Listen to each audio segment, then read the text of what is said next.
சொற்பொழிவை கேட்டு பயனடையுமாறு அன்போடு கேட்டுக்கொள்ளப்படுகின்றீர்கள்.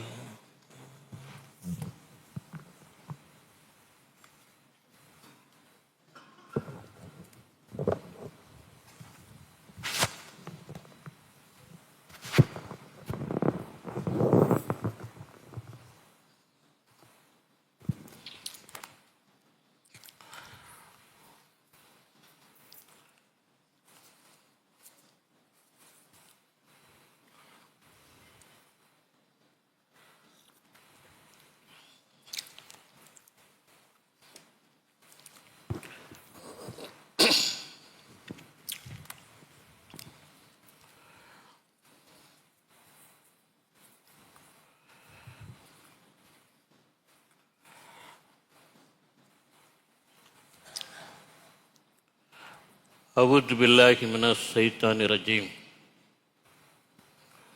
பிஸ்மில்லாஹிர் ரஹ்மானிர் ரஹீம். அல்ஹம்துலில்லாஹி ரப்பில் ஆலமீன் அர்ரஹ்மானிர் ரஹீம். இன்னல்லாஹ வ மலாயிகத்துஹு யுஸல்லூன அலன் நபி யா அய்யுஹல்லதீன ஆமனு ஸல்லு அலைஹி வ ஸல்லிமு தஸ்லீமா. அல்லாஹும்ம ஸல்லி அலா சய்யிதினா முஹம்மதின் வ அலா ஆலி முஹம்மதின் கமா ஸல்லைத அலா இப்ராஹீம் வ அலா ஆலி இப்ராஹீம் இன்னக ஹமீதுன் மஜீத்.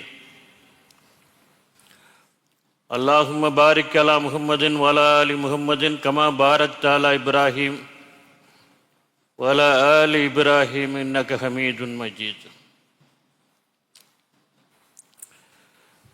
மலேசிய திருநாட்டின்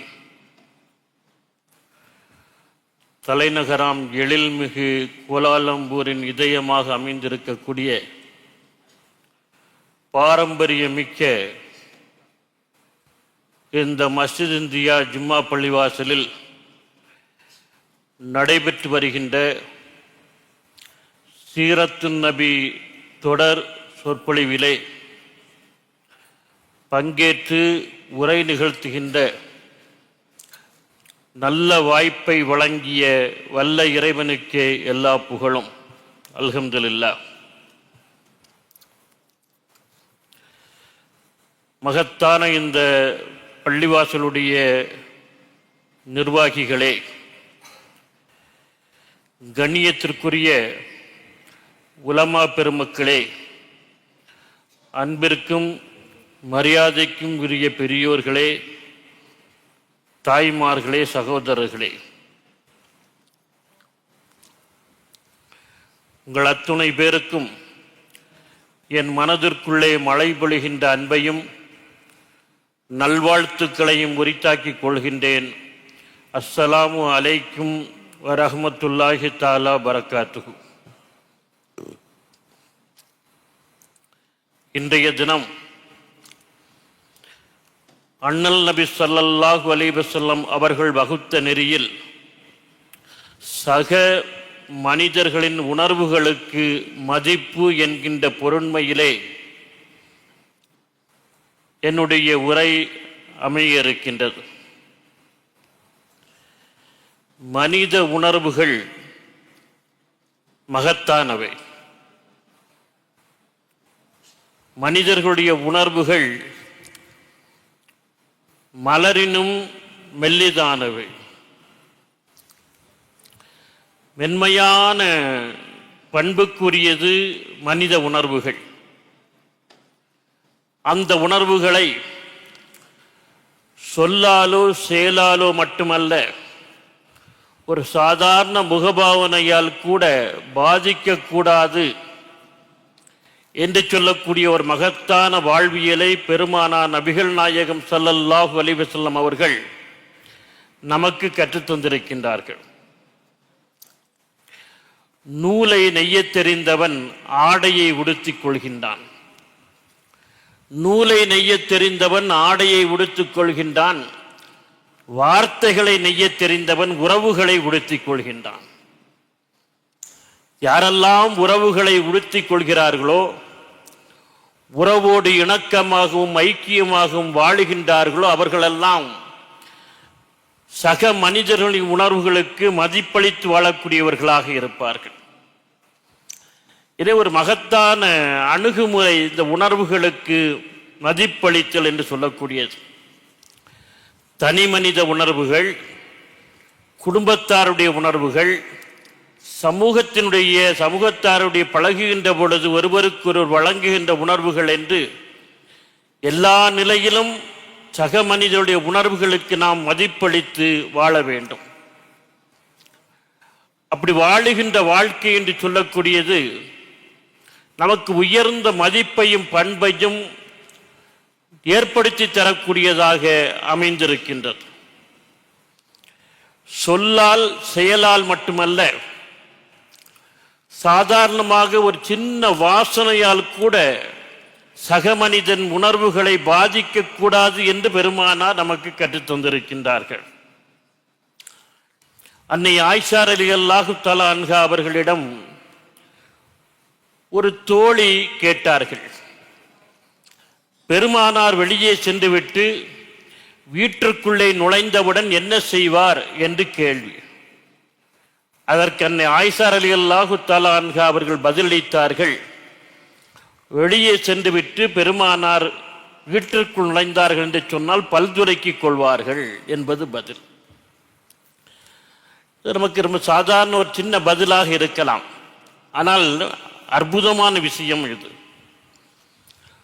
ஒரு கணவன் வெளியே சென்றுவிட்டு இல்லத்திற்கு திரும்பியவுடன் மனைவியோடு அன்போடு நேசத்தோடு பேச வேண்டியிருக்கும், உறவாட வேண்டியிருக்கும். அந்த நேரத்திலே தன்னுடைய வாயிலிருந்து ஈரிலிருந்து வருகின்ற ஒரு சின்ன வாசனை கூட, வாடை கூட மனைவியினுடைய உணர்வுகளை காயப்படுத்திவிடக்கூடாது என்பதிலே பெருமானார் கவனமாக இருந்திருக்கின்றார்கள். ஒரு சின்ன வாசனையால் கூட, வாடையால் கூட தன்னுடைய மனைவியின் உணர்வுகளை காயப்படுத்திவிடக்கூடாது என்று ஒரு கணவன் நினைக்கிறான் என்று சொன்னால் அவன் சொல்லால் காயப்படுத்துவானா, செயலால் காயப்படுத்துவானா? அப்படியானால் அப்படிப்பட்ட ஒரு கணவனோடு வாழுகின்ற வாழ்க்கை என்று சொல்லக்கூடியது ஒரு மகிழ்ச்சியான வாழ்க்கையாக ஒரு மனைவிக்கு அமைந்துவிடும், மதிப்புக்குரிய வாழ்க்கையாக அமைந்துவிடும். இதே ஒரு சாதாரண வாசனையால் கூட பிறருடைய உணர்வுகளை காயப்படுத்தக்கூடாது என்பதை பெருமானார் கற்றுத்தந்திருக்கின்றார்கள்.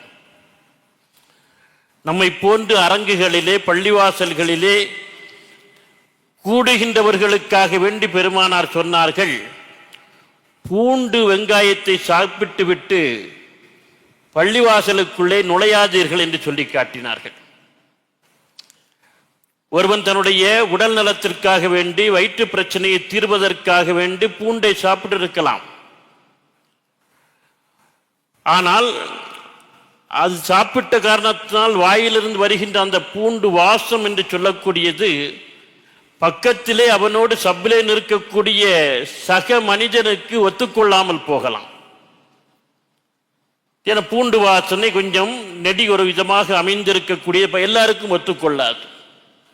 நம்மில் சிலர் சுன்னத்து என்று சொல்லி அத்தரை பூசிக்கொண்டு வருவார்கள், ஒரு பாட்டிலையும் ஒன்றாகவே பூசிக்கொள்வார்கள். பார்த்திருக்கேன். பக்கத்தில் நின்றார்கள் என்று சொன்னால் நமக்கு அப்படியே ஒரு விதமான நெடியாக, எனக்கெல்லாம் அது போன்று அதிகமாக அத்தரை பூசிக்கொண்டு யாராவது பக்கத்தில் இருந்தால் உடனே தும்மல் வந்துவிடும், ஒத்துக்கொள்ளாது. எனவே உனக்கு ஆகுமான விஷயமாக இருக்கலாம், ஆனால் நீ சமூகத்திலே இயங்குகின்ற பொழுது தனி மனிதன் ஒரு பிற மனிதர்களோடு சேர்ந்துதான் இயங்குகிறான் என்பதை நீ கவனத்தில் கொள்ள வேண்டும். நம்முடைய இயக்கம் என்று சொல்லக்கூடியது சக மனிதர்களை சார்ந்த விஷயமாக அமைந்திருக்கின்றது.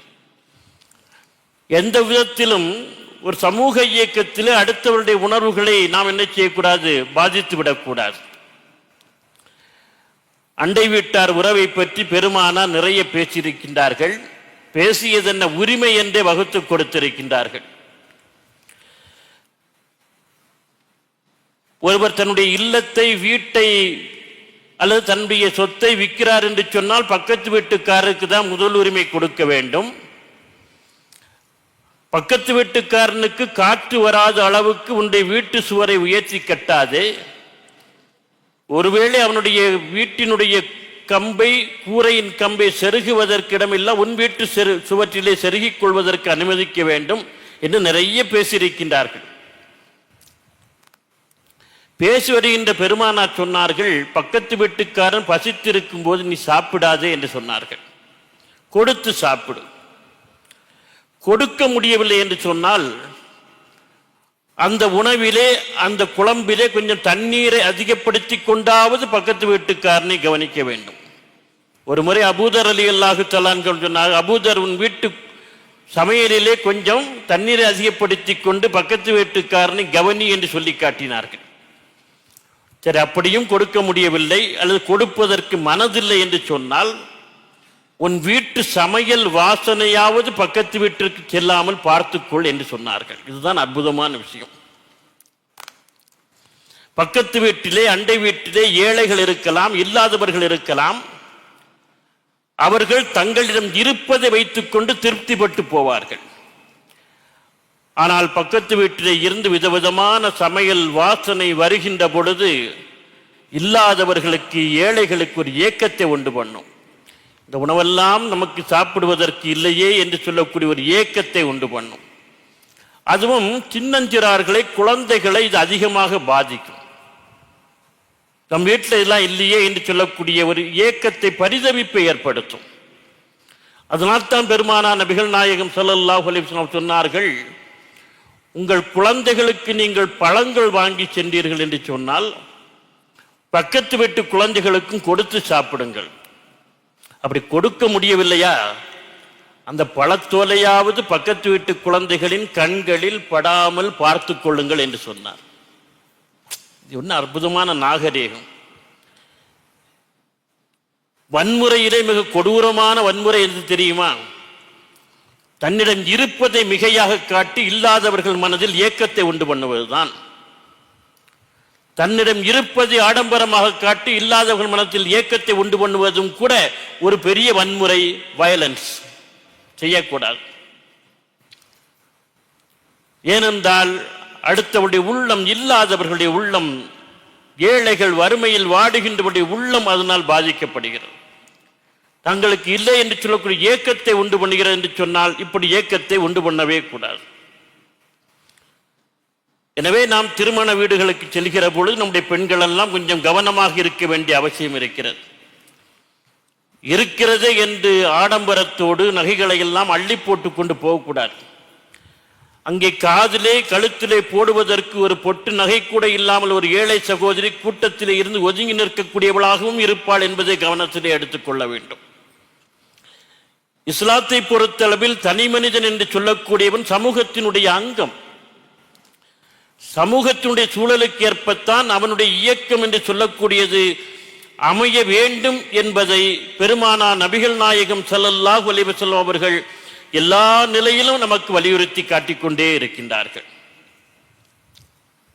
ரொம்ப நுட்பமான சில விஷயங்களை பெருமானார் நமக்கு கற்றுத் தந்திருக்கின்றார்கள். அனஸ் ரலியல்லாஹு தஆலா அன்ஹு அவர்கள் 10 ஆண்டுகள் பெருமானாருக்கு சின்ன வயதிலே பணிவிடை புரிந்தார்கள். அவர்கள் சொல்கிறார்கள், இந்த 10 ஆண்டுகளில் ஒரு முறை கூட பெருமானார் என்னை ஒரு சொல்லால் கூட கடிந்து கொண்டதில்லை என்று சொல்லி காட்டுகிறார்கள். சொல்லிவிட்டு ஒரு அற்புதமான நபிமொழியை, நீண்ட நபிமொழியை அறிவிக்கிறார்கள். பெருமானார் சக மனிதர்களை சந்திக்கின்ற பொழுது சலாம் சொல்வதற்கு முந்திக் கொள்வார். அது சிறுவர்களாக இருந்தாலும் சரி, பெரியவர்களாக இருந்தாலும் சரி, சலாம் சொல்வதற்கு முந்திக் கொள்வார் என்கின்ற ஒரு செய்தியை பதிவு செய்கிறார்கள். இது நாம் அடிக்கடி கேள்விப்படக்கூடிய விஷயம்தான், பேசுகின்ற விஷயம்தான். சலாம் சொல்வதற்கு நீங்கள் முந்திக் கொள்ளுங்கள் என்று. முந்திக் கொள்ளுதல் என்று சொல்லக்கூடிய ஒரு வார்த்தை இருக்கின்றதே, அது மனித மதிப்பை உறுதி செய்யக்கூடிய விஷயம். நாம் சந்திக்கின்ற மனிதர் வசதியானவராக இருக்கலாம், ஏழையாக இருக்கலாம், பாமரனாக இருக்கலாம், பணக்காரனாக இருக்கலாம், சிறுவராக இருக்கலாம், பெரியவராக இருக்கலாம். நீ முந்திக் கொண்டாய் என்று சொன்னால் அந்த மனிதருக்குரிய மதிப்பை நீ உறுதி செய்கிறாய் என்று அர்த்தம். இது ஒரு சாதாரணமான விஷயம் அல்ல. மனித மதிப்பை நாம் உறுதி செய்கிறோம் என்று அதற்கு அர்த்தம். பெருமானாரை முந்திக் கொண்டு யாரும் சலாம் சொல்ல முடியாது. அபூபக்கர் சித்திக் ரலியல்லாஹு தஆலா அன்ஹு அவர்களுக்கு ஒரு தடவையாவது தன்னுடைய தோழரை ரசூலுல்லாஹ் முந்திக்கிட்டு சலாம் சொல்லணும்னு ஆசை. பல தடவை முயற்சி பண்றாங்க, நான் ரசூலுல்லாஹ் முந்திக்கிடுவாங்க. ஒரு நாள் ரசூலுல்லாஹ் நின்று கொண்டிருக்கும்போது பின்பக்கமாகவே வர்றாரு. இன்னைக்கு எப்படியாவது நம்ம சலாம் சொல்லணும் ஃபர்ஸ்ட்ல அப்படின்னு பின்பக்கமாகவே வருகிற பொழுது ரசூலுல்லாஹ் அஸ்ஸலாமு அலைக்கும் யா அபூபக்கர்ன்ட்டார். தூக்கி வாரி போட்டு, யார சொல்ல எப்படி கண்டுபிடிச்சிக்கினா உங்கள் நிழலை வைத்து கண்டுபிடித்து விட்டேன். எப்படி பாருங்க, பின்னாலே வர்றாரு. எப்படி இன்னைக்கு முந்திக்கிட்டு இந்த ஒரு தடையாக முந்திக்கணும் நிழலை பார்த்து சலாம் சொல்லிட்டாங்க. இதில் என்ன சிறப்பு என்று சொன்னால், தன்னுடைய தோழருடைய நிழல் கூட அவர்களுக்கு அடையாளம் தெரியும். இன்னொரு மனிதர் கூட வரலாம்ல, அவருடைய நிழலும் தெரியும். அப்படி வந்தால் சலாம் சொல்லியிருப்பாங்க, பேர் சொல்லியே சலாம் சொல்லுகிறார்கள். அப்படியானால் அவர்களுடைய அப்சர்வேஷன், அவர்கள் தங்களுடைய தோழர்களின் மீது தன்னோடு வாழுகின்றவர்கள் மீது வைத்திருக்கின்ற அன்பும் அக்கறையும் அதில் வெளிப்படக்கூடிய விஷயம். மிகராஜுக்கு சென்று வந்தவுடன் பெருமானார் சொன்னார்கள், அதற்கு பிலால் ரலியல்லாஹு தஆலா அன்ஹு அவருடைய காலடி ஓசையை செருப்பு ஓசைக்கு நான் சொர்க்கத்திலே கேட்டேன் என்று சொன்னார்கள். நாம இதை ரொம்ப சாதாரணமாக கடந்து போய்விடுவோம். எத்தனை பேர் செருப்பு போட்டுக்கொண்டு நடப்பார்கள். யார் யாருடைய செருப்பு ஓசை எப்படி இருக்கும் என்று பெருமானாருக்கு தெரியும். அப்படியானால் ஒவ்வொருவரையும் அவர் எப்படி உற்று நோக்கி இருக்கின்றார், உற்று நோக்குகிறார் என்று சொன்னால் ஒவ்வொரு பேரும் அக்கறையும் அன்பும் கொண்டிருக்கிறார் என்று அர்த்தம். நான் கல்லூரியிலே படிக்கின்ற பொழுது எங்களுக்கு ஒரு பேராசிரியர் உண்டு. அவருக்கு நாங்கள் செப்பலோசை என்று பட்டப்பெயர் வைத்திருந்தோம், நல்ல இலக்கண பெயராக வைத்திருந்தோம்.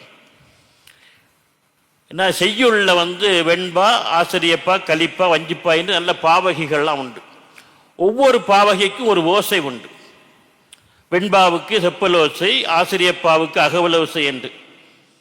ஏன் அவருக்கு அந்த செப்பலோசையின் பெயர் வச்சேன்னு சொன்னா, அவர் நடந்து வருகிற பொழுது செப்பல் அப்படி கீழே தேய்ச்சிக்கிட்டே வருவார்.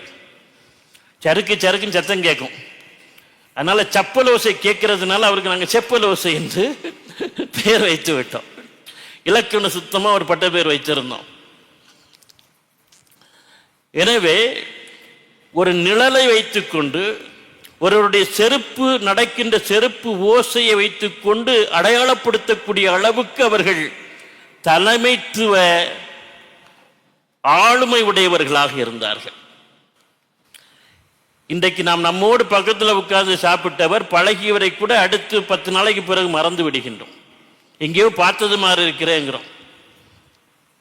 அந்த மனது எப்படி கஷ்டப்படும் என்பதை பார்க்கிறோம். பெருமானாருடைய வாழ்க்கை ஒரு அற்புதமான வாழ்க்கை, வியந்து வியந்து பேச வேண்டிய ஒரு வாழ்க்கையாக அமைந்திருப்பதை பார்க்கலாம். அனஸ் ரலியல்லாஹு தஆலா அன்ஹு அவர்கள் சொல்கிறார்கள், பெருமானார் சலாம் சொல்வதற்கு முந்திக் கொள்வார் என்று சொல்லிவிட்டு சொன்னார்கள், யாராவது பெருமானாரை சந்திக்க வந்தால் வந்தவரின் முகத்தை பார்த்தே பேசுவார். நல்ல ரொம்ப அற்புதமான விஷயம் இது. வந்தவர் ரொம்ப சின்ன சின்ன விஷயமா இருக்கும். இதில் நான் ரொம்ப பெரிய விடயங்களை எல்லாம் ஒன்றும் பேச போறதில்லை. ஏன்னா உணர்வே மென்மையான விஷயம் தானே.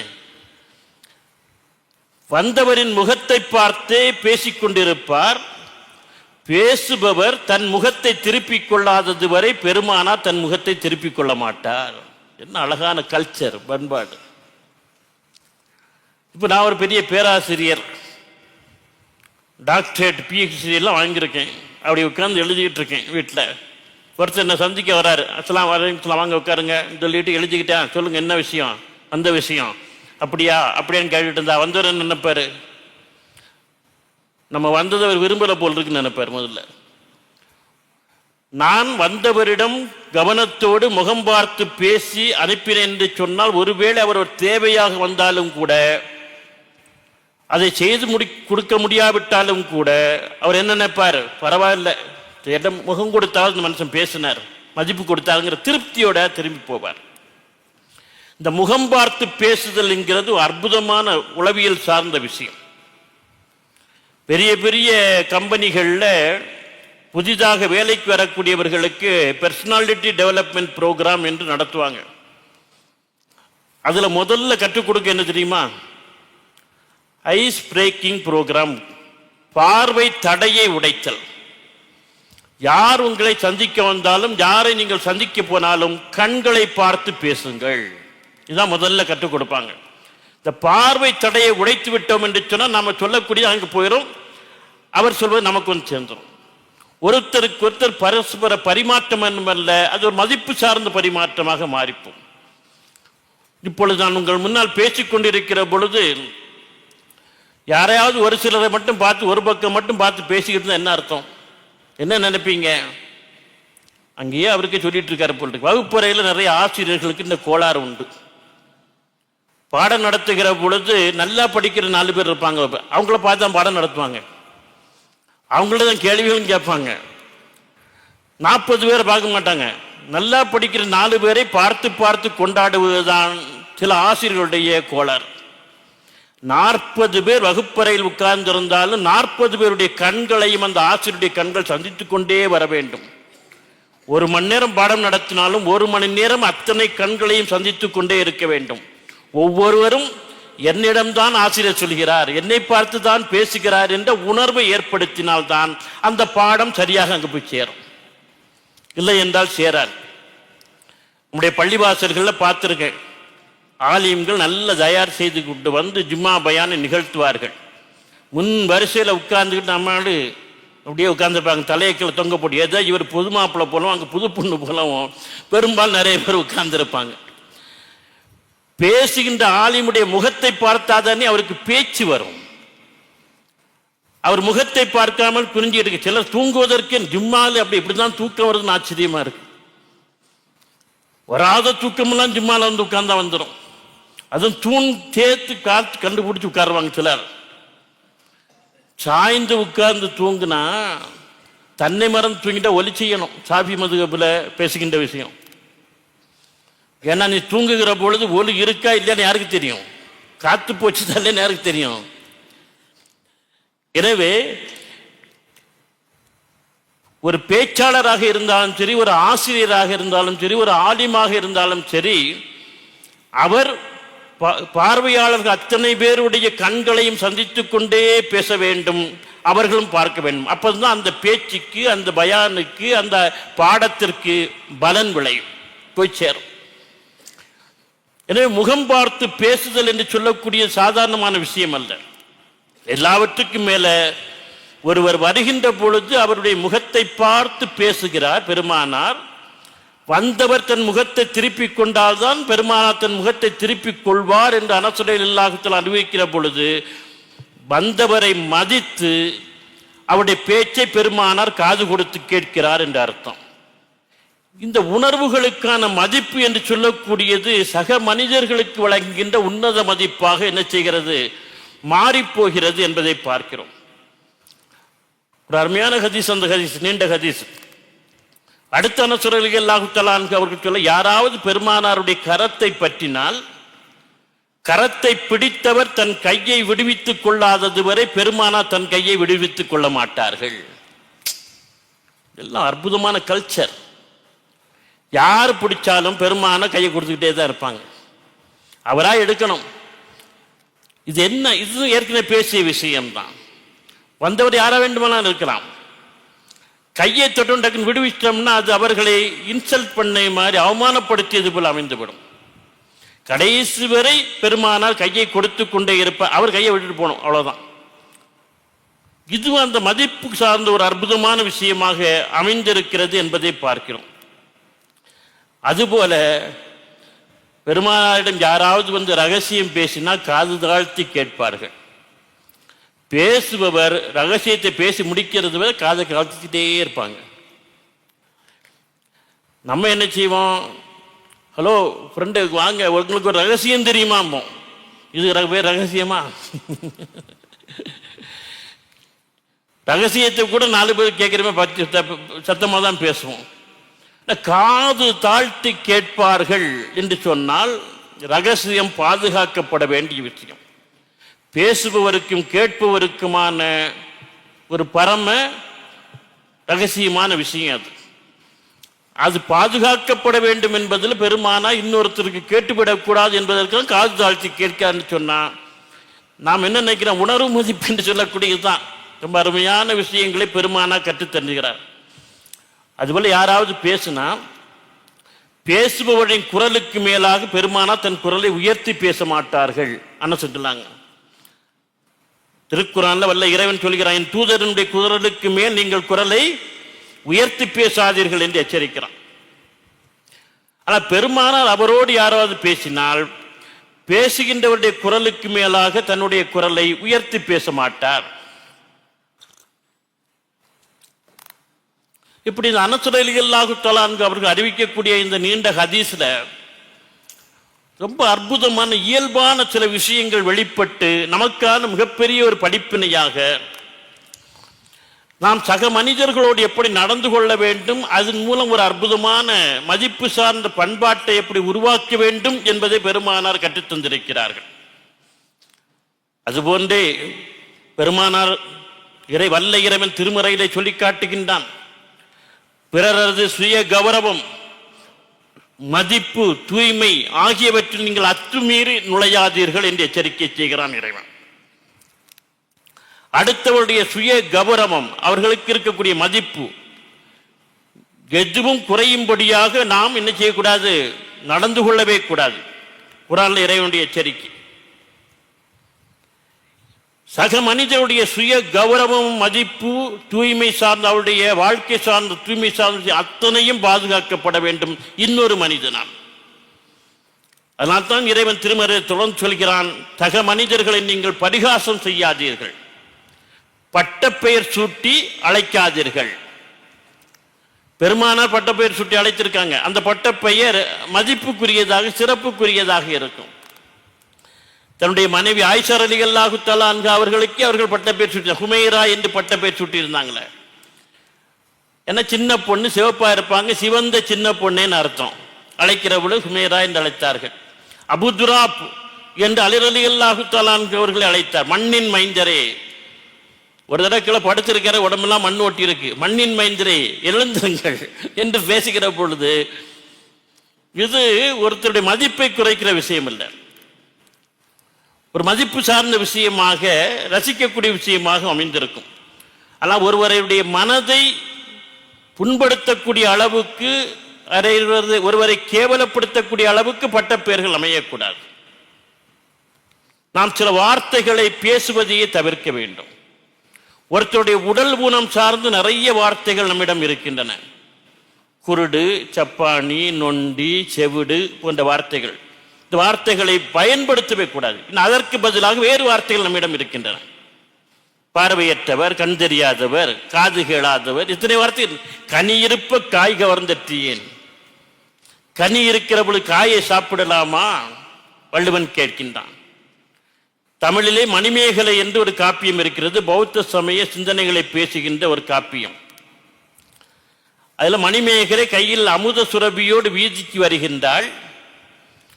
அதுல இருந்து உணவை எடுத்து பசித்தோருக்கெல்லாம் வழங்குவதற்கு வருகின்றாள். வருகிற பொழுது அவள் அழைக்கின்றாள். எப்படி அழைக்கின்றாள்? காணார். நல்ல சப்ஸ்டியூட் வார்த்தைகளை முதல்ல பயன்படுத்த பண்பாடு அந்த வார்த்தைகளை பயன்படுத்துகிறார். காணார், கேளார், கால் முடப்பட்டோர், பேணுனர் இல்லோர், பிழிநடுக்குற்றோர் யாவரும் வாரீர். அங்க நொண்டி, சப்பாத்தி, நொண்டி அது வார்த்தைகளை பயன்படுத்தல. வேறு அற்புதமான, ஏன்னா சமூகத்துக்கு ஒருவர் பணியாற்ற வருகின்ற பொழுது யார் அதன் மூலம் பலன் பெறுகிறார்கள் அவர்களை மதித்து என்ன செய்ய வேண்டும், அந்த தொண்டினை ஆற்ற வேண்டும். காணார், கேளார், கால் முடப்பட்டோர் என்று அந்த வார்த்தைகளை பயன்படுத்துகிற பொழுது நமக்கு ஒரு அற்புதமான பண்பாடு அங்கே கற்றுத்தரப்படுகிறது என்பதை பார்க்கிறோம். பெருமானார் இதைத்தான் நமக்கு என்ன செய்தார்கள், கற்றுத்தந்தார்கள். அதில் மிக முக்கியமாக சொன்னார்கள், அடுத்தவர்களுடைய அந்தரங்கத்தில் அத்துமீறி நுழையாதீர்கள். இன்னொருத்தருடைய அந்தரங்கமான விஷயம் இருக்கு, ஒரு கணவன் மனைவிக்கான விஷயம் அல்ல குடும்பம் சார்ந்த சில அந்தரங்க விஷயங்கள்ல எந்த விதத்திலும் நுழையக்கூடாது. ஏன், நீங்கள் பிறருடைய இல்லங்களுக்கு சென்றால் கூட அனுமதி இல்லாமல் என்ன செய்யக்கூடாது, நுழையவே கூடாது. அது தெரிந்த சொந்த வீட்டில் அனுமதி இல்லாமல் நுழையக்கூடாது. பெருமா சலாம் சொல்லிவிட்டு பதில் சலாம் வந்த பிறகுதான் உள்ளே நுழைய வேண்டும். உள்ளே மனைவி தான் இருப்பாள், தாய் தான் இருப்பாள், சகோதரிகள் தான் இருப்பாள். ஆண்கள் வீட்டில் இல்லையே என்று அவர்கள் நீராடி விட்டு உடை மாற்றிக் கொண்டிருக்கலாம். எப்படி ஒரு குரல் சலாம் கேட்டுவிட்டால் அவர்கள் தங்களை பண்பாடோடு கண்ணியமாக வரவேற்பதற்கு ஆயத்தப்படுத்திக் கொள்வார்கள். சொந்த வீட்டில் கூட சலாம் சொல்லாமல் நுழையாதீர்கள். இது அந்தரங்கம் சார்ந்த அதனுடைய அர்த்தம். ஒரு 20 ஆண்டுகளுக்கு முன்னால் தஞ்சாவூர் ஐயம்பேட்டையிலே திருக்குரான் மாநாட்டிலே உரை நிகழ்த்துவதற்காக வேண்டி போயிருக்கிறேன். அப்துல் ஹாஜியார், BA ஹாஜியார் தொடர்ந்து பெரிய அளவில் திருக்குரான் மாநாட்டை நடத்தினார். ஒரு 18 ஆண்டுகள் தொடர்ந்து அந்த மாநாட்டில் உரை நிகழ்த்துகின்ற வாய்ப்பை வல்ல இறைவன் வழங்கினான். முதல் தடவை போயிருக்கும் போது ஐயம்பேட்டையில் ஒரு எழுத்தாளர் உண்டு. சரி, பகலில் ஃப்ரீயாக தானே இருக்கிறோம், அவரை போய் பார்த்துட்டு வர, வீடு எங்கே இருக்குன்னு கேட்டேன். சொன்னாங்க, வீட்டுக்கு போனால் முன்னால் கிரிலெல்லாம் அடைச்சிருக்கு, உள்ள கதவும் அடைச்சிருக்கு. நான் என்ன பண்ணேன், ஹாலிங் பெல்ல அழுத்தின சத்தத்தை காணோம். அந்த கிரில் டக்கு டக்குன்னு தட்டினேன், சத்தத்தை காணோம். உடனே ஹதீஸ் ஞாபகத்துக்கு வந்தது. நீங்கள் யாருடைய இல்லங்களுக்காவது சென்றீர்கள் என்று சொன்னால் 3 முறை உரக்க சத்தமாக சலாம் சொல்லுங்கள். பதில் இல்லை என்று சொன்னால் அங்கே நின்று கொண்டிருக்காதீர்கள், திரும்பி போய்விடுங்கள். நம்மால் பதில் சொல்லி சத்தம் இல்லாட்டா ஸ்கிரீனை விலக்கி பார்ப்பான், ஜன்னலை எட்டி பார்க்கறது, இதெல்லாம் அநாகரிகமான விஷயம். சரி, ஹாலிங் பெல் அழுத்துன்னு சத்தம் இல்லை, கதவை தட்டுன்னு சத்தம் இல்லையா? ஹதீஸ் ஞாபகத்துக்கு வந்தோன்னு தொண்டையை கணச்சிக்கிட்டு அஸ்ஸலாமு அலைக்கும் சத்தமா சொன்னேன். அங்கிருந்து அந்த அம்மா சில்லற காசு இல்லை, போயிட்டு அப்புறம் வாங்க அப்படின்னு ஒரு போட்டு நடிச்சு வேகமாக நடக்க ஆரம்பிச்சுட்டேன். ஒரு பேராசிரியர் ஒரு நிமிஷத்துல புசாபிராக்கி விட்டுச்சு. போகிற போக்க பார்த்தால் நேரத்தை சலா சொல்வது கூட புசாபிர் பாசிய மாறிவிடுமோ என்று சொல்லக்கூடிய அச்சம் ஏற்படுகிறது. அன்னைக்கு மாலையில அந்த எழுத்தாரை சந்திக்குமோ அவர்கிட்ட சொல்லக்கூடாது. அவரை பார்த்தோட எனக்கு சிரிப்பு வந்து, என்ன பேராசிரியர், உங்களை பார்த்தோன்னு ரொம்ப சந்தோஷம் அப்படின்ட்டு. இந்த பிறருடைய அந்தரங்கத்தில் தலையிடுதல் என்று சொல்லக்கூடியது அவர்களுடைய உணர்வுகளை காயப்படுத்தக்கூடிய விஷயமாக அமைந்திருக்கிறது. இதெல்லாம் செய்யக்கூடாது என்று பெருமானார் மிகவும் வலியுறுத்தி பேசியிருக்கிறார்கள். அதுபோல இன்னொரு அற்புதமான ஒரு விஷயம், இது நாம் எல்லோரும் கவனத்தில் எடுத்துக்கிட்டா நல்லா தான் இருக்கும். நிறைய பேர் 100 வயசு வரை வாழ்வாங்க. யாராவது ஒருத்தர் நோய்வாய்ப்பட்டு இருந்தா நம்ம நலம் விசாரிக்க போய் அவங்களை காலி பண்ணிடுறது, அப்படியெல்லாம் நிறைய நடக்கும். நம்மளுக்கு ஹார்ட் அட்டாக் வந்து ஐயோ ஐயோன்னு குடும்பமே பதறி போய் கொண்டு போய் ஆஸ்பத்திரியில் அட்மிட் பண்ணிருப்பாங்க. ஐசியூல இன்டென்சிவ் கேர்ல வச்சிருப்பாங்க. டாக்டர் சொல்லியிருப்பாரு, இன்னும் 24 மணி நேரம் கடந்தாதான் உறுதி சொல்ல முடியும் இருப்பாரு. நீங்க உங்க கடவுளை வேண்டிக்கிடுங்க பாரு. நம்ம ஆளுகள் உட்கார்ந்து துவா என்ன அது என்ன, ஐசியூக்கு முன்னால குட்டி போட்ட பூனை மாதிரி 2 பேர் நடந்துக்கிட்டே இருப்பாங்க.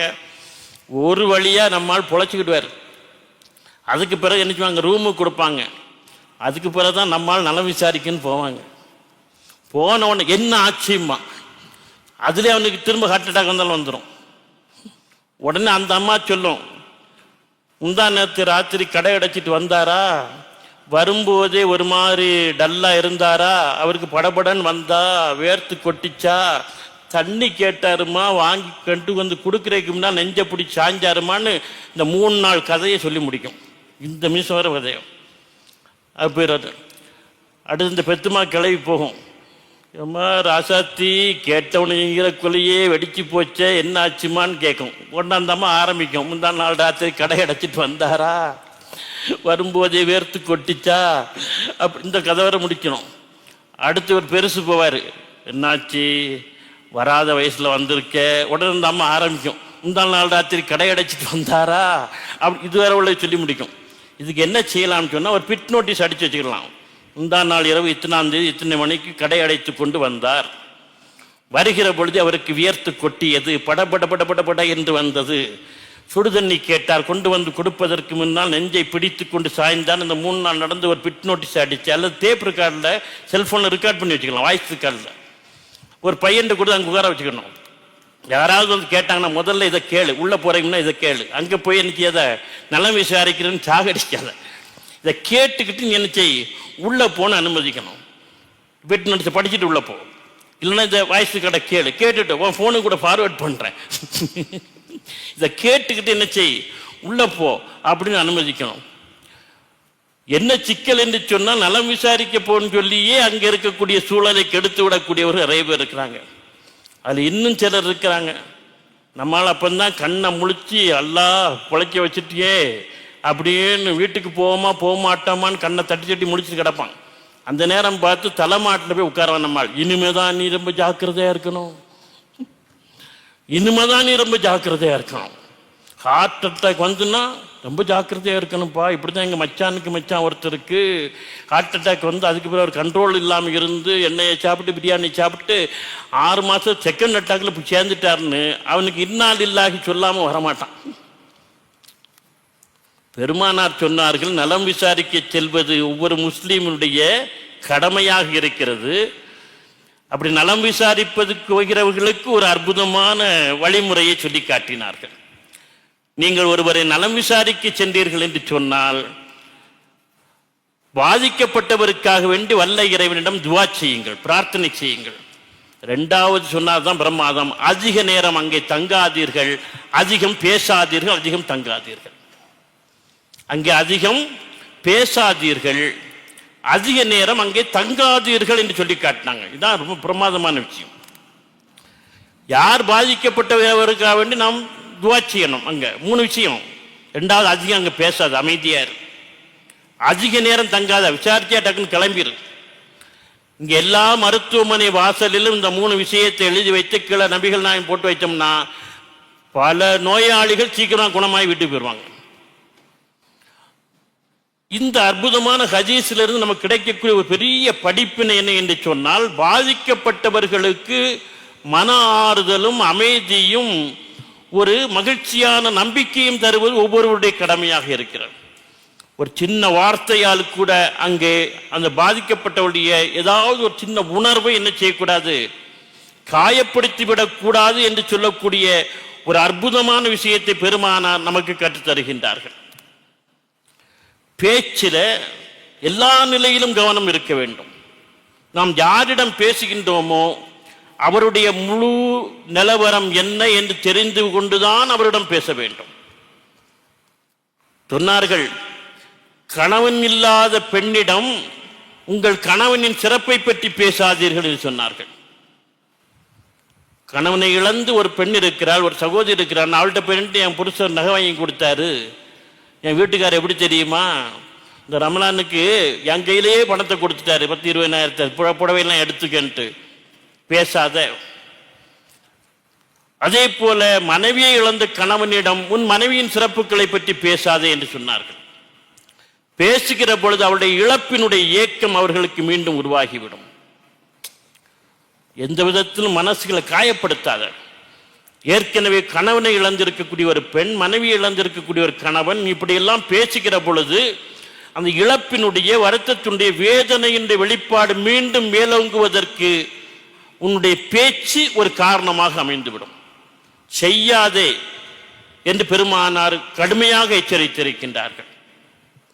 அதுபோலத்தான் தந்தையையோ தாயையோ இழந்த பிள்ளைகளிடம் உங்கள் தந்தையினுடைய சிறப்பை பற்றியோ தாயினுடைய சிறப்பை பற்றியோ பேசாதீர்கள்.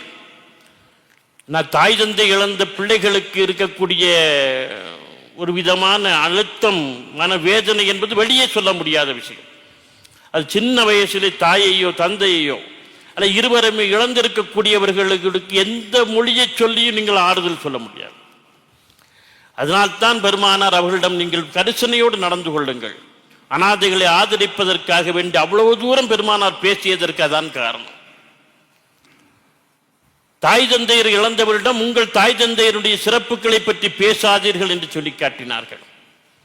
இதெல்லாம் மிக உயர்ந்த அற்புதமான ஒரு விஷயம். சாதாரண சின்ன சின்ன நடைமுறை பேச்சுக்களாக இருக்கும், ஆனால் வாழ்வியலிலே பின்பற்ற வேண்டிய மிக உயர்ந்த உன்னதமான விஷயங்கள் இவை. ஒரு முறை பெருமானார் வீதியிலே வந்து கொண்டிருக்கிற பொழுது ஒரு தாய் படபடப்போடும் அவசரத்தோடும் சென்று கொண்டிருந்தாள். பெருமானார் கேட்டார்கள், ஏம்மா இப்படி ஒரு ஒரு விதமா படபடப்பும் அவசரமா போறி என்னான்ட்டு. இல்லை, என் பையன், சின்ன பையன் வெளியே போனான், ரொம்ப நேரம் ஆச்சு வரல, வீட்டுக்கு வரல, அதான் தேடி போறேன்னா. எதுக்கு, ஏன் கவலைப்படாத, இந்த பக்கத்தில் நிறைய சின்ன பசங்க நிறைய நின்று விளையாடி இருக்கான், சிறுவர்கள் விளையாடி கொண்டிருக்கிறார்கள், உன் பையன் அதில் இருக்கலாம், நாங்கள் போய் பாடினாங்க. சரி யார சூழலான்னு புறப்படும்போது அந்த தாயை நிறுத்திவிட்டு பெருமானார் சொன்னார்கள், அம்மா அங்கே போய் நீ உன் மகனே என்று அழைக்காதே என்று சொன்னார்கள். உன் பையனை மோனே மகனே என்று அழைக்காதே.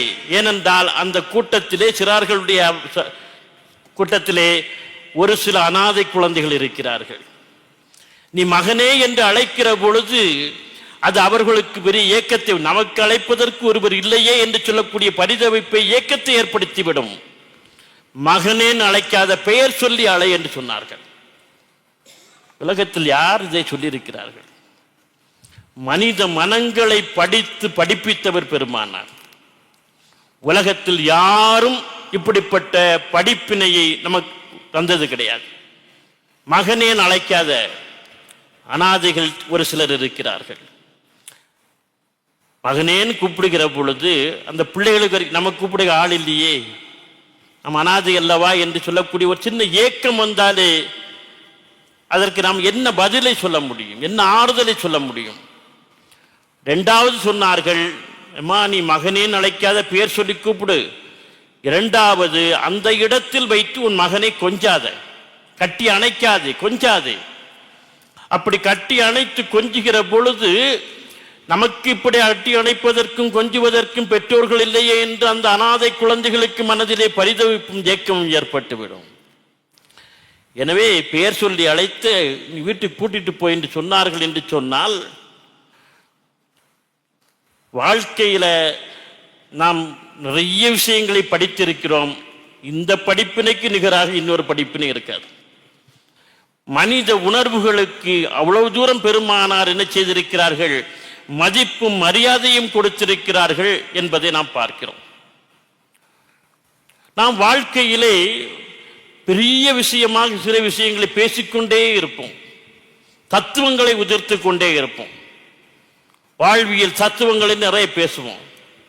ஆனால் இதை விட ஒரு வாழ்வியல் தத்துவம் வேறு எது உலகத்தில் இருக்க முடியும்? எந்த தத்துவமும் இருக்க முடியாது.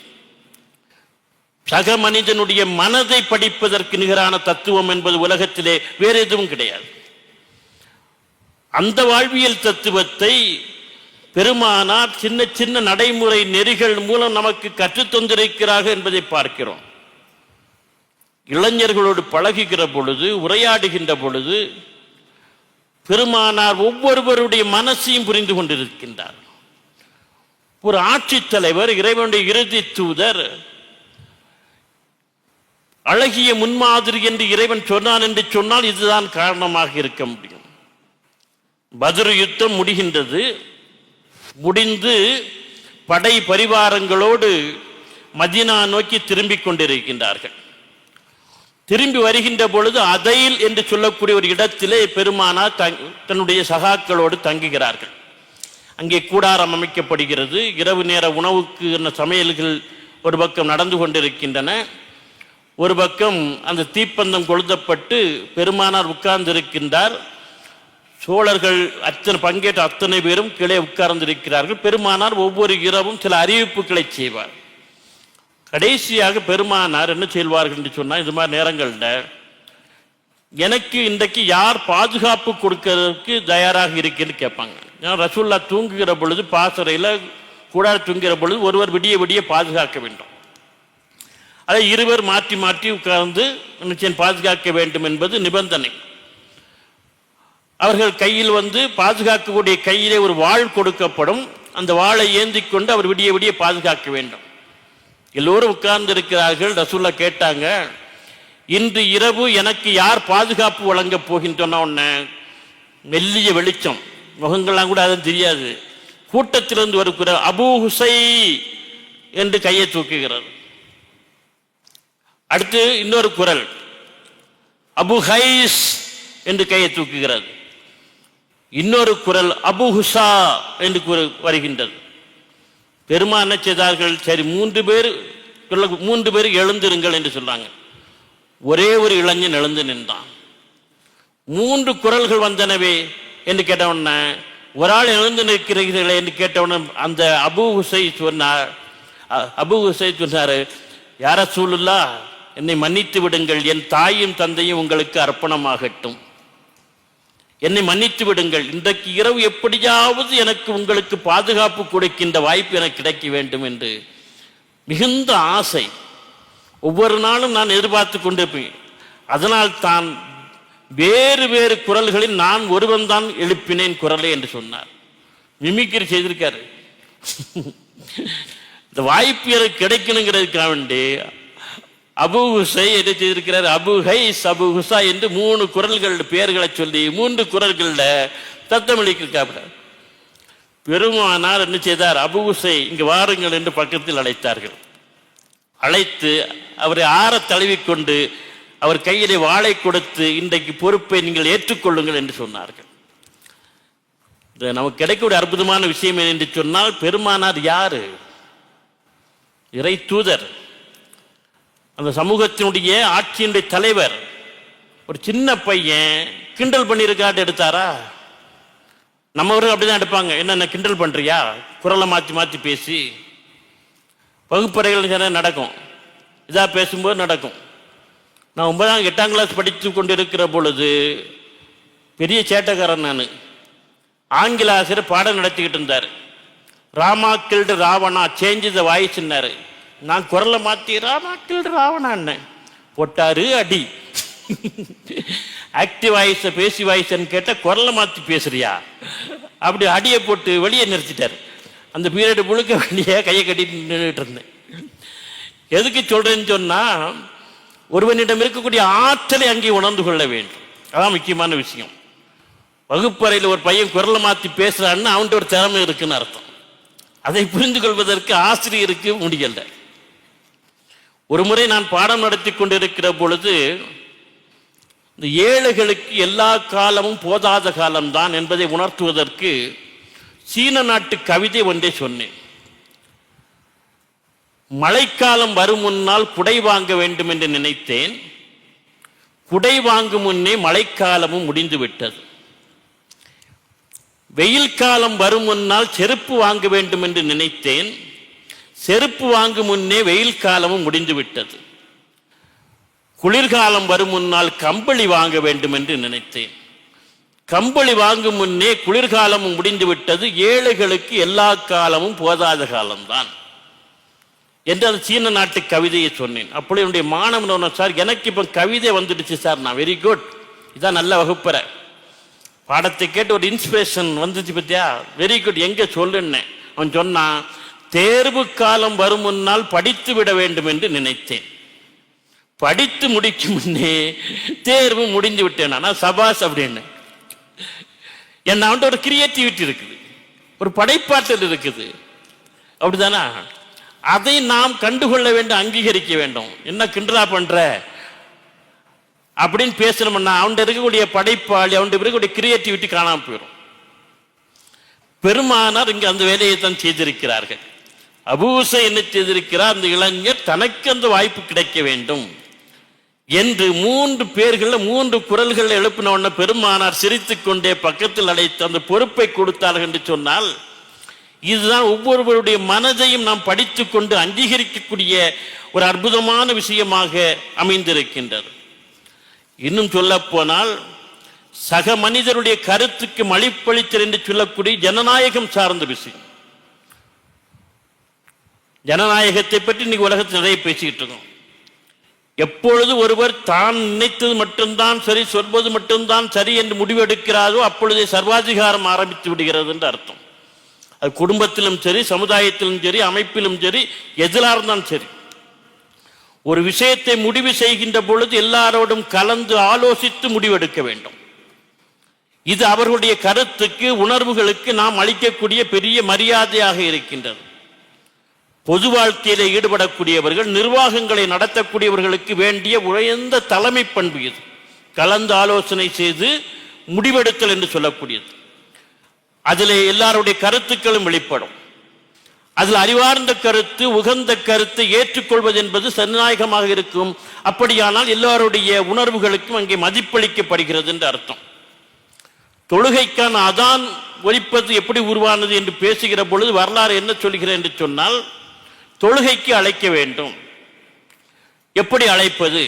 பெருமானார் தோழர்களோடு உட்கார்ந்து கலந்து ஆலோசனை செய்கிறார். ஒரு தோழர் சொல்கிறார், நெருப்பு வளர்க்கலாம். 5 வேளை தொழுகை நேரத்திலும் தீயை வளர்த்தனா தீ சுடர் மேலே போதை பார்த்து தொழுகைக்கு வந்து விடுவார்கள். வேண்டாம் என்று முடிவு செய்ய மஜூசிகள் என்று சொல்லக்கூடிய நெருப்பு வணங்கிகள் அங்கே இருக்கிறார்கள். அவர்கள் இந்த வழக்கத்தான் செய்கிறாங்க. வேண்டாம் என்று அந்த ஆலோசனை நிராகரிக்கப்படுகிறது. ஒருவர் சொல்கின்றார், மணி ஓசை எழுப்பலாம். ஒவ்வொரு தொழுகைக்கும் மணி ஓசை எழுப்பலாம். மணி ஓசை கேட்டவுடன், ஏன்னா மணி ஓசை வேகமாக கலந்து போகும். பெருமானாருக்கே சில நேரங்கள் வகி மணி ஓசை வந்தது என்று சொல்கிறாங்க. தந்தி அதில் தான் கண்டுபிடிச்சிருப்பாங்க, வேகமாக கடந்து வரும். அப்போ சொல்லப்பட்ட இல்லை, தேவாலயங்களிலே ஜப கூட்டத்திற்காக வேண்டி மணி ஓசை எழுப்புகிறார்கள், வேண்டாம் என்று நிராகரிக்கப்படுகிறது. அப்பொழுது அப்துல்லா இப்னு ஜைதர் ரலியல்லாஹு தஆலா என்று சொல்லக்கூடிய நபித்தோழர் சொல்கிறார், யா ரசூலுல்லாஹ், நான் சில நாட்களுக்கு முன்னால் இரவு நேரத்திலே தூங்குகிற பொழுது ஒரு கனவு கண்டேன். அந்த கனவிலே தொழுகைக்கு அழைப்பது போன்று ஒரு சத்தம் எனக்கு கேட்டது. எனவே ஒரு சத்தத்தை எழுப்பி, குரலை எழுப்பி தொழுகைக்கு அழைக்கலாம் என்று சொல்கிறார்.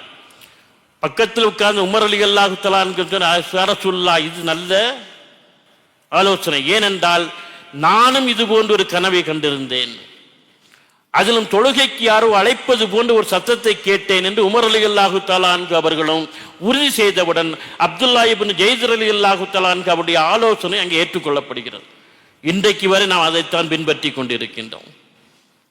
உடனடியாக எப்படி எப்படி தொழுகைக்கு அழைப்பதன் முடிவு செய்யப்பட்டு பிலால் ரலியல்லாஹு தஆலா அவர்களை அழைத்து அதான் சொல்லுங்கள், வாங்க சொல்லுங்கள் என்று பெருமானார் அறிவித்தார்கள். எனவே நாம் இன்றைக்கு பின்பற்றுகின்ற பல விஷயங்கள் கலந்தாலோசனையின்படி முடிவு செய்யப்பட்ட ஒரு அற்புதமான விஷயங்களாக இருக்கிறது. அந்த கலந்தாலோசனை என்று சொல்லக்கூடியது சக மனிதனுடைய கருத்துக்கும் உணர்வுக்கும் மதிப்பளிக்கக்கூடிய விஷயம். எல்லா நிலையிலும் ஹுதைபியா உடன்படிக்கை நடக்கிற பொழுது திரும்பி போங்கள், இப்பொழுது உள்ளே நுழைய முடியாது என்று ஹுதைபியா எல்லையிலே தடுத்து நிறுத்தப்படுகிறார்கள். மக்கா குறைஷிகளுக்கும் பெருமானாருக்கும் இடையிலே ஒப்பந்தம் நடக்கிற பொழுது, நான் இதை எழுத மாட்டேன், ரசூலுங்கிற வார்த்தையை அழிக்க மாட்டேன் என்று அலி ரலியல்லாஹு தஆலா அன்ஹு தூக்கி போட்டுட்டு போயிட்டாங்க. உமர் ரலியல்லாஹு தஆலா அன்ஹு கடுமையாக எதிர்க்கிறாங்க. 2ல் 1 பார்த்துருவோம், மக்காவுக்குள்ள நுழைய பார்த்துக்கலாம்ட்டு. ஆனால் அபூபக்கர் ரலியல்லாஹு தஆலா அன்ஹு சொன்னார்கள், பொறுங்கள், திரும்பி போவோம், ஏன்னா பிரச்சனை வேண்டாம், இறைவன் நமக்கு மீண்டும் உள்ளே நுழைவதற்கான ஒரு வாய்ப்பை கொடுப்பான். அபூபக்கர் ரலியல்லாஹு அவர்களுடைய ஆலோசனையை கேட்டு ஹுதைபியா உடன்படிக்கையில் கையெழுத்து விட்டு ஆர்வத்தோடு வந்த தோழர்களோடு பெருமானா திரும்ப மக்காவுக்கு போறார். உள்ள நுழைய முடியல. அடுத்த ஆண்டு என்ன ஆச்சு? ஒரு சொட்டு ரத்தம் சிந்தாமல், வாழை ஏந்தாமல் மக்கா வெற்றி சாத்தியமானது. உமர் ரலியல்லாஹு தஆலா அன்ஹு அவர்கள் இதை நினைக்கிற பொழுதெல்லாம் வருத்தம், அன்னைக்கு இதை எதிர்த்து பேசிவிட்டோமே அந்த உணர்வு, அந்த ஆதங்கம், கவலை வருகின்ற பொழுதெல்லாம் கையில் இருக்கக்கூடிய காசை சதக்காவாக கொடுத்து கொண்டே இருந்திருக்கின்றார். அன்றைக்கு உள்ளே நுழைவோம் என்று சொல்லி ஒரு ஆலோசனை நாம் சொல்லிவிட்டோமே என்கிற வருத்தம் அவர்கள் இருந்து கொண்டே இருந்தது. வருகின்ற பொழுதெல்லாம் கையில் இருந்த காசை சதக்காவாக கொடுத்து கொண்டே இருந்தார் என்று பதிவாகி இருக்கின்றது. வீடாக இருந்தாலும் சரி, சமூகமாக இருந்தாலும் சரி, எதுவாக அமைப்பாக இருந்தாலும் சரி, ஒருவருக்கு ஒருவர் கலந்து ஆலோசித்து அப்படிதான் எல்லாம். உங்களுக்கு உஹது யுத்தமாக இருந்தாலும் சரி, கந்தக் யுத்தத்தில் அகழி தோண்டி என்ன செய்வது, யுத்தம் செய்வதாக இருந்தாலும் சரி, எல்லாமே கலந்து ஆலோசனையின்படி முடிவு செய்யப்பட்ட விஷயங்கள். அதுபோன்று பிற சமூகத்தவர்கள், பிற சமயத்தவர்கள் நம்மோடு ஏதாவது ஒரு விதத்திலே கலந்து உறவாடுகிறார்கள் என்று சொன்னால் அவர்களுடைய உணர்வுகளுக்கு மதிப்பளிக்க வேண்டும். நான் இந்த செய்தியை சக சமயத்தார் உணவு அந்த தலைப்பிலே பேசியிருக்க வேண்டும், அன்றைக்கு விடுபட்டு விட்டது. இங்கேயும் பொருத்தமான செய்தி. பெருமானா தன்னுடைய தோழர்களோடு அமர்ந்து கொண்டிருக்கிறார்கள். அப்பொழுது பெருமானார் அமர்ந்திருக்கக்கூடிய அவையை பார்த்து ஒரு கேள்வியை கேட்டார்கள். இங்கே முஸ்லீம் அல்லாத பிற சமயத்தை சார்ந்தவர்கள் அமர்ந்திருக்கிறார்களா என்று கேட்டார்கள். முஸ்லீம் அல்லாதவர்கள் இங்கே அமர்ந்திருக்கிறார்களா என்று கேட்டார்கள். தோழர்கள் சுற்றுமுற்றும் பார்த்துவிட்டு யார சூழலா யாரும் இல்லை அப்படின்னா, அப்படியானால் நீங்கள் கொஞ்ச நேரம் லா இலாஹ இல்லல்லாஹ், வணக்கத்துக்குரிய அல்லாஹ் ஒருவனே என்று சொல்லிக்கொண்டே இருங்கள் என்று சொன்னார்கள். ரெண்டு விஷயங்களை இந்த ஹதீஸ் அற்புதமாக பேசுகிறது. ஒன்று, முஸ்லீம் அல்லாதவர்கள் இந்த சபையிலே இருக்கிறார்கள் என்று கேட்டால் என்ன அர்த்தம்? நான் முஸ்லிம்ஸ், முஸ்லீம் அல்லாதவர்கள் பெருமானாருடைய சபையிலே வந்து அமர்வது வழக்கமாக இருந்திருக்கிறது என்று அர்த்தம். இல்லைன்னா அந்த கேள்வியை கேட்க மாட்டாங்க. நாம் நம்முடைய சபைகளில் அவைகளில் பிற சமயத்தவர்கள் வந்து அமர்வதற்கும் என்ன ஸ்பேஸ், என்ன வாய்ப்பை உருவாக்கி இருக்கிறோம். ஏற்கனவே இருந்ததெல்லாம் கூட காலி பண்ணி விட்டுட்டோம். அப்ப நம்மை பற்றி புரிதல் அவர்கள் எப்படி வரும்? எனவே பிற சமயத்தவர்கள் இருக்கிறார்கள் என்று கேட்கிறார்கள் என்று சொன்னால் அங்கே பிற சமயத்தில் வந்து அமர்வது வழக்கமாக இருந்திருக்கிறது என்று ஒரு செய்தி. இன்னொரு செய்தி, பிற சமயத்தவர்களையும் வைத்துக்கொண்டு எல்லோரும் லா இலாஹ இல்லல்லாஹ் சொல்லுங்கள் என்று சொன்னால் இது மாற்று சமயத்தவர்கள் மீது நம்முடைய வழிபாட்டு விஷயங்களை திணித்தல். லா இக்ரஹ ஃபித்தீன், மார்க்கத்தில் கட்டாயம் என்பதில்லை. ஒரு முஸ்லீமிடமே திணிக்க முடியாது. அவன் விரும்பினாதான் ஏற்றுக்கிடணும். அப்போ பெருமானார் அந்த இடத்தில் இறை தூதர் மட்டுமல்ல, ஆட்சித் தலைவர். பிற சமயத்தவர்களை அங்கே வைத்துக் கொண்டு லா இலாஹ இல்லல்லாஹ் சொல்லுங்கன்னு சொன்னா அது சொல்லும், அது ஒரு விதமான ஆர்டர், கட்டளையா போயிடும் ஆட்சித் தலைவர். எனவே பிற சமயத்தவர்களை நம்முடைய அமைப்புகளுக்குள்ளே விழாவை வைத்துக் கொண்டு நாம் நம்முடைய வழிபாடுகளை திணிக்கக்கூடாது. திணித்தால் அது அவர்களுக்கு மனம் சார்ந்த சில வருத்தங்களை, வேதனைகளை ஏற்படுத்தும். இப்படி பொது சபைகளிலே எப்படி வாழ்ந்து நடந்து கொள்ள வேண்டும் என்று சொல்லக்கூடிய உன்னதமான படிப்பினைகளை பெருமானார் நமக்கு கற்றுத் தந்திருக்கிறார்கள். இறுதியாக ஒரு செய்திக்கு வருகிறேன். யார் பாதிக்கப்பட்டவர்களாக இருந்தாலும், ஏதாவது ஒரு நிலையில் பாதிக்கப்பட்டவர்களாக இருந்தாலும் அவர்களை அணுகுவது என்பது ஒரு மிக உயர்ந்த அறிவுபூர்வமான விஷயமாக என்ன செய்ய வேண்டும், அமைய வேண்டும். அலி ரலியல்லாஹு தஆலா அன்ஹு அவர்கள் உடல் நலம் இல்லாமல் இருக்கிறார்கள். நலம் விசாரிப்பதற்காக வேண்டி நபித்தோழர்கள் செல்கிறார்கள். அபூபக்கர் சித்திக் ரலியல்லாஹு தஆலா அன்ஹு அவர்கள், ஹஸ்ரத் உமர் ரலியல்லாஹு தஆலா அன்ஹு அவர்கள், ஹஸ்ரத் உஸ்மான் ரலியல்லாஹு தஆலா அன்ஹு, 3 பேரும் அலி அவர்களை நலம் விசாரிப்பதற்கு செல்கிறார்கள். உடல் நலம் குன்றி படுத்திருந்த அலி அவர்கள் நபித்தோழர்கள் தன்னை நலம் விசாரிக்க வந்திருக்கேன்னு சொல்லக்கூடிய மகிழ்ச்சியில் எழுந்து உட்கார்ந்து அவர்களை வரவேற்கிறார்கள். 3 பேரும் உடன் அமர்ந்து நலம் விசாரித்துக் கொண்டிருக்கிற பொழுது வந்த விருந்தினர்களை, நலம் விசாரிக்க வந்தவர்களை உபசரிப்பதற்காக வேண்டி அங்கே ஒரு தட்டில் தேன் கொண்டு வைக்கப்படுகிறது. இன்னொரு தட்டில் பேரீத்தங்கனிகள் கொண்டு வைக்கப்படுகின்றன. இந்த பேரீத்தங்கனியை எடுத்து தேன்ல தொட்டு சாப்பிடணும். அப்படி ஒரு வழக்கம் இருந்திருக்கு. அபூபக்கர் சித்திக் ரலியல்லாஹு தஆலா அன்ஹு அவர்கள் ஒரு பேரித்தங்கனியை எடுத்து தேன்ல தொட போறாங்க. தேன்ல ஒரு நீளமான முடி கிடக்குது. நம்ம வீடுகளில் சில நேரங்களில் நம்ம ஆம்பளை புருஷங்க நிரூபிக்க இந்த முடி தான் நமக்கு ஒரு சான்ஸை தரும். வானத்துக்கும் பூமிக்குமா குதிப்பான் சில ஆள். சாப்பாட்டில் முடி கிடந்துன்னு சொன்னான். அப்படித்தானே? அதெல்லாம் குதிக்க கூடாது. அது தலையில இருந்தாலும் அழகு, தரையில் இருந்தாலும் அழகுன்னு மரியாதையை சொல்லி தப்பிச்சுட்டு போயிடணும். இல்லைன்னா சோத்து கொழி இல்லாமல் போயிடும். எனவே முடி கிடக்கிறது, தேன்ன முடி கிடக்கிறது என்கிறதை இவர்கள் வார்த்தையால் அல்ல, ஒரு சின்ன முகச்சுளிப்பால் கூட சொன்னால் கூட உடல்நலம் பாதிக்கப்பட்டக்கூடிய அலி அவருடைய மனசு கஷ்டப்பட்டோம். எப்படி நடந்துக்கிறாங்க பாருங்க நபித்தோழர்கள். என்ன தேன்ல முடி கிடக்குது அப்படின்னு சொன்னா, ஏன்னா முடி கிடக்கிறத நம்ம ரொம்ப அருவருப்பாக நினைப்போம், சாப்பிட மாட்டோம். அது ஏற்கனவே உடல்நலம் பாதிக்கப்பட்டக்கூடிய அலி அவர்களுக்கு மனசை பாதிச்சிடக்கூடாது என்று அபூபக்கர் சித்திக் அவர்கள் உடனே ஒரு கவிதை பாடினார்கள். இந்த தட்டை விட, தேன் வைக்கப்பட்ட தட்டை விட இஸ்லாம் பிரகாசமானது. இந்த தட்டை விட இஸ்லாம் பிரகாசமானது. இந்த தட்டில் இருக்கக்கூடிய தேனை விட இஸ்லாமிய நெறிகள் மிக மிக மிக இனிமையானவை. இந்த தேனில் கிடக்கக்கூடிய முடியை விட இஸ்லாமிய ஷரியத் சட்டம் மிக மிக மிக மென்மையானது என்று, பின்பற்றுவதற்கு எளிதானது, மென்மையானது என்று கவிதை பாடிவிட்டார். அடுத்து உமர் ரலியல்லாஹு தஆலா அன்ஹு பார்த்தார்கள். அவர்கள் ஒரு பேரித்தம்பளத்தை எடுத்து கையில் வைத்துக் கொண்டு சொன்னார்கள், இந்த தட்டை விட சொர்க்கம் பிரகாசமானது. இந்த தட்டை விட சொர்க்கம் பிரகாசமானது. இந்த தட்டில் இருக்கக்கூடிய தேனை விட சொர்க்கத்து இன்பங்கள் மிக மிக மிக இனிமையானவை. இந்த தேனில் கிடக்கக்கூடிய முடியை விட சிராத்துல் முஸ்தகீம் பாலம், சொர்க்கத்துக்குள் நுழைகின்ற சிராத்துல் முஸ்தகீம் பாலம் மிக மிக மென்மையானது என்று கவிதை பாடினார். உடனடியாக அசத் உஸ்மான் அவர்களுக்கு கவிதை வந்துவிட்டு அவர் பாடினார். அவர் குரானை முங்கி மூழ்கி திளைத்த ஜாமியுல் குரான் அல்லவா. இந்த தட்டை விட குரான் பிரகாசமானது. தட்டில் இருக்கக்கூடிய தேனை விட குரானை ஓதுவது மிக மிக மிக இனிமையானது. இந்த தேனில் கிடக்கக்கூடிய முடியை விட திருக்குறானுடைய கருத்துக்கள் மிக மிக மென்மையானவை, புரிந்து கொள்வதற்கு என்று கவிதை பாடினார். ஒரு முடியை வைத்துக் கொண்டு தன்னுடைய மனசு கஷ்டப்பட்டு விடக்கூடாது என்பதற்கு ஒரு பெருந்தன்மையாக கவிதை பாடிய நபித்தோழர்களுடைய உயர்ந்த உள்ளத்தை பார்த்து உணர்ச்சி வசப்பட்டு போன, மனதுக்குள்ளே பெருமிதம் கொண்ட அலி ரலியல்லாஹு தஆலா அன்ஹு அவர்கள் இப்பொழுது கவிதை பாடினார்கள், இந்த தட்டை விட என் நபித்தோழர்கள் பிரகாசமானவர்கள். இந்த தட்டை விட என்னுடைய நபித்தோழர்கள் பிரகாசமானவர்கள். இந்த தட்டில் இருக்கும் தேனை விட என்னுடைய நபித்தோளுடைய உள்ளம் மிக மிக இனிமையானது. இந்த தேனில் கிடக்கக்கூடிய முடியை விட என் நபித்தோழர்களுடைய உரையாடல் கவிதை மிக மிக மென்மையான அற்புதமான கவிதை, என் உள்ளத்துக்கு ஆறுதல் கொடுத்தது என்று அவர்கள் சொன்னார்கள். என்று சொன்னால் இந்த கல்ச்சர், இந்த பண்பாடு பெருமானா நபிகள் நாயகம் ஸல்லல்லாஹு அலைஹி வஸல்லம் அவர்கள் நமக்கு கற்றுத்தந்த பண்பாடு.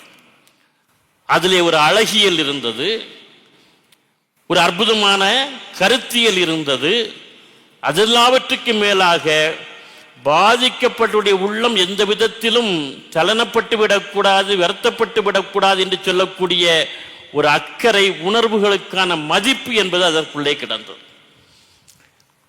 பெருமானா நமக்கு கற்றுத்தந்திருக்கக்கூடிய வாழ்வியல் என்று சொல்லக்கூடியது மகத்தான ஒரு வாழ்வியலை நமக்கு கற்றுத்தந்திருக்கிறார்கள். எனவே சக மனிதர்களுடைய உணர்வுகளுக்கு மதிப்பளித்தல் என்று சொல்லக்கூடியது மனித மதிப்பை உறுதி செய்யக்கூடிய விஷயமாக அமைந்திருக்கிறது.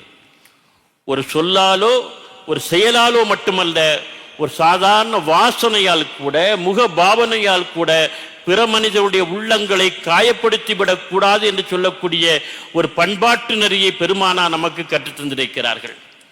அந்த நெறி நடைமுறை வாழ்வியலாக நம்மிடம் மலர்ந்தது என்று சொன்னால் மனிதர்களுடைய உறவுகள் வலுப்படும், நேசம், பாசம், அன்பு என்பது தலைக்கும், ஒருவருக்கு ஒருவர் மனதாலும் உள்ளத்தாலும் உறவாலும் கொண்டாடப்படக்கூடியவர்களாக அமைவார்கள். அப்படிப்பட்ட உயர்ந்த உன்னத வாழ்க்கை நமக்கு அமைய வல்ல இறைவன் அருள்பாலிப்பானாக. வாஹிரு தவானா அல்ஹம்துலில்லாஹி ரப்பில் ஆலமீன். அஸ்ஸலாமு அலைக்கும் வரஹ்மத்துல்லாஹி தஆலா வபரகாத்துஹு.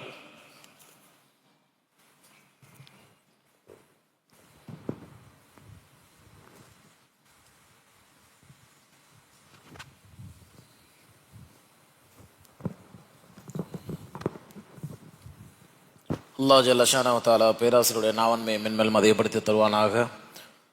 சக மனிதர்களுடன் நல்ல முறையில் நடந்து கொள்வதற்கு அல்லாஹ் தௌஃபீக் செய்வானாக. இந்த வருடத்தின் மௌலித் ரசூல் இறுதி நாளாக நாளைய தினம் அன்னல் நபி ஸல்லல்லாஹு அலைஹி வஸல்லம் அவர்கள் வகுத்த நெறியில் ஆற்றல் சால் தலைமுறை என்கிற தலைப்பின் கீழ் சொற்பொழிவு நிகழும். ஜமாத்தார்கள் அனைவரும் கலந்து கொண்டு பயனடையுமாறு அன்போடு கேட்டுக்கொள்ளப்படுகின்றீர்கள். சுப்ஹானல்லாஹி வபிஹம்திஹி சுப்ஹானக்கல்லாஹும்ம வபிஹம்திக நஷ்ஹது அல்லா இலாஹ இல்லா அன்த நஸ்தக்ஃபிருக வ நதூபு இலைக். சுப்ஹான ரப்பிக ரப்பில் இஸ்ஸத்தி அம்மா யசிஃபூன் வ ஸலாமுன் அலல் முர்ஸலீன் வல்ஹம்துலில்லாஹி ரப்பில் ஆலமீன். ஸல்லல்லாஹு அலா முஹம்மத் ஸல்லல்லாஹு அலைஹி வஸல்லம். ஸல்லல்லாஹு அலா முஹம்மத் ஸல்லல்லாஹு அலைஹி வஸல்லம். ஸல்லல்லாஹு அலா முஹம்மத் யா ரப்பி ஸல்லி வஸல்லிம். அஸ்ஸலாமு அலைக்கும் வரஹ்மத்துல்லாஹி வபரகாத்துஹு.